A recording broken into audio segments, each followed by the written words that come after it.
170 kasus permasalahan kesehatan bersumber daripada usus. Jadi jangan bilang gini, saya mau awet muda, saya mau cantik, saya mau langsing, saya mau tetap gagah. Tidak, kalau usus Anda tidak benar. Kita lihat slide berikutnya. Nah, jadi sebenarnya apa sih yang mesti kita peroleh kalau kita sudah bisa menjaga usus? Banyak. Pertama tadi, memelihara daya tahan tubuh. Bisa membantu juga menurunkan berat badan, bisa juga menurunkan glukosa darah diabetes. Kenapa sih kok glukosa darah itu menjadi momok? Ingat, Indonesia termasuk dalam 5 besar penderita diabetes di dunia. Yang ditakutkan dari diabetes apa? Komplikasi lanjutannya, karena dia merembet ke semua organ-organ tubuh. Nah, salah satunya kenapa usus kita harus baik, mencegah terjadinya diabetes, berikut komplikasinya. Dan juga kenapa kita harus menjaga usus, melancarkan pencernaan. Dari situ bagaimana bisa usus mendistribusikan hal-hal baik yang kita serap, kalau ususnya sendiri tidak baik, ususnya sendiri rusak. Kemudian yang terbanyak sekarang apa? Resiko cenderung terjadinya kanker usus. Nah, kalau semua itu terjadi, berarti apa? Fungsi usus itu sebenarnya berat loh. Dia harus bisa mendetoksifikasi semua. Apa itu detoksifikasi? Membuang semua racun. Dia harus memilah mana yang baik diserap, disebarkan di seluruh tubuh kita. Yang tidak baik dibuang, direduce. Itu baru bisa nanti kekebalan imun tubuh kita terjaga dengan baik. Nah, itulah menentukan kualitas hidup kita, ya. Baru dari situ kita bisa bilang mau cantik, mau gagah, mau langsing, mau kelihatan awet muda. Perhatikan dulu usus Anda. Jadi kalau wajah Anda jerawatan, wajah Anda suram, yang terpikir bukan, ini kena infeksi, bukan. Sudah benar belum yang Anda makan, ya? Nah, kita lihat slide berikutnya. Slide please. Nah, jadi dari keuntungan bagaimana supaya usus itu tetap baik, kita harus tahu dulu nih, seperti apa sih usus kotor? Kenapa usus menjadi kotor? Nah, tadi kan 3 hal nih, ada pola pikir, pola hidup, pola makan. Terlalu banyak mengkonsumsi makanan berminyak, terus ada makanan-makanan yang kita campur dengan MSG, pemanis.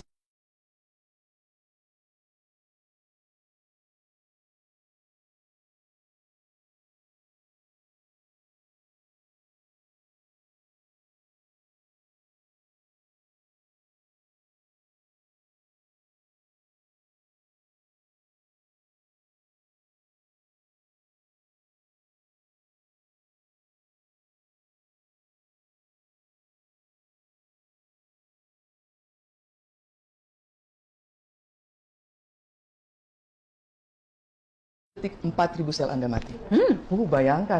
Anda diam yang 4.000 suka sel ngambek mati. marah nih. Nah, ya kan cepet tua tuh. Cepet tua. Ngelamun dikit, nggak jelas. Tua. 4.000 nih. Coba berapa kali ngelamun nih kalau sehari? Aduh, bisa puluhan ribu ya. Nanti kalau kayak gitu yang menggantikan sel yang mati siapa? Ada nanti, tenang aja. HNI menyediakan siapa yang harus Iya, diganti. untuk regenerasi. Dahsyat. Makanya tetap terus di kita, ya Umi ya. Iya, betul. Oke. Kita lihat slide berikutnya, slide please.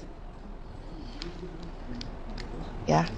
Nah, kita lihat dulu nih perbandingan usus sehat sama usus kotor. Kalau usus sehat itu kan ada lubangnya tuh, tapi dindingnya kita lihat, dindingnya itu licin, nggak ada apa-apa.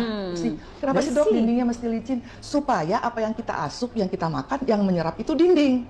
Jadi di dinding-dinding itu ada banyak sel saraf, ada sel pembuluh darah. Disitulah makanan-makanan yang berpotensi baik, yang sudah dicerna, itu didistribusikan ke seluruh pembuluh darah, ke seluruh organ-organ yang membutuhkan. Makanya penting kenapa usus sehat. Nah, kalau kita lihat di gambar sebelah ada usus bertoksin, sudah mulai tuh lumen usus, dinding usus mulai berlendir-lendir. Itu artinya sudah banyak racun yang menumpuk di situ. Kemudian kita lihat lagi ada toksin bergerak, mengerak. Udah nggak numpuk tapi udah mengerak karena terlalu lama tidak dicuci, nggak ada colon cleansing. Nah, ibaratnya kalau sehari-hari nih Mia nggak di laundry nih, nggak dicuci nih. Coba bayangin usia kita 50 nggak pernah cuci bajunya. Pernah di laundry nggak? Dari titik laundry nggak ada kan? Mana laundry ada laundry usus? Kalau ada udah antri kali. Nah, terus toksin mengendap lama di usus ini akan muncul parasit seperti apa? Cacing.